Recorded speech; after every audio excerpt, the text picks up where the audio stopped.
Mhuwiex sostenibbli u ma nistgħux nindirizzaw is-sitwazzjoni tal-immigrazzjoni dgħajsa. Malta ma tistax titħalla iżjed waħedha. Dawn kienu dikjarazzjoni b'saħħithom li għamel il-Prim Ministru Robert Abela il-Ħamis filgħaxija waqt konferenza tal-aħbarijiet konġunta mal-mexxejja tal-pajjiżi tan-nofsinhar tal-Unjoni Ewropea waqt is-Summit Med 7 organizzat mill-Presidenza Franċiża fuq il-gżira ta' Korsika. Il-Prim Ministru Malti saħaq li l-Unjoni Ewropea ma tistax tħalli pajjiżi bħal Malta u l-Italja waħedhom quddiem pressjonijiet li hemm bir-rotta migratorja fiċ-ċentru tal-Mediterran.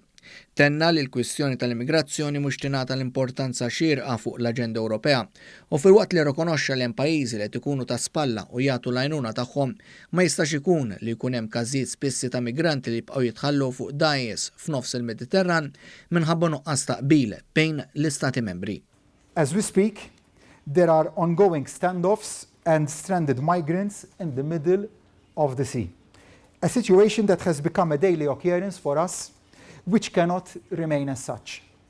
It is definitely not sustainable, not human, to continue to address the situation on a boat-by-boat basis. Il-Prim Ministru Robert Abela fakkar li mhux l-ewwel darba li l-Unjoni Ewropea daħlet għall-impenji dwar l-immigrazzjoni iżda mbagħad meta naslu għall-implementazzjoni dawn l-impenji ma jimmaterjalizzawx. Hawnhekk il-Prim Ministru semma l-ġlieda kontra ċriki kriminali li jmexxu it-traffikar uman. We need to disrupt the business model of human smugglers, criminals, that intentionally put human lives at sea for the sake of money.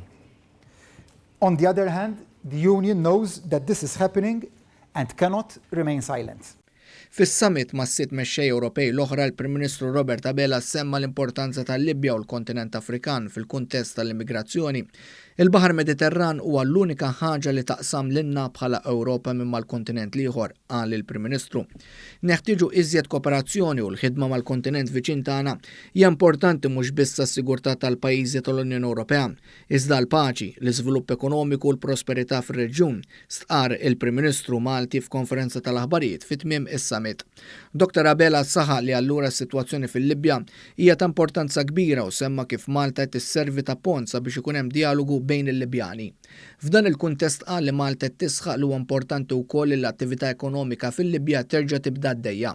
F'kummenti wara s-summit il-Prim Ministru Abela aċċenna li l-kwistjoni tal-immigrazzjoni hija problema Ewropea u mhux tal-pajjiżi li jmissu direttament magħha. L-Unjoni Ewropea l-pajjiżi fil-Mediterran ukoll jifhmu li din ma hix problema ta' Malta, mhix problema tal-pajjiżi frontline imma hija problema tal-Unjoni Ewropea b'mod ġenerali, tal-pajjiżi li jiffurmaw parti mill-Med 7 ukoll b'mod ġenerali u għaldaqstant tinstab soluzzjoni holistika għal din il-problema.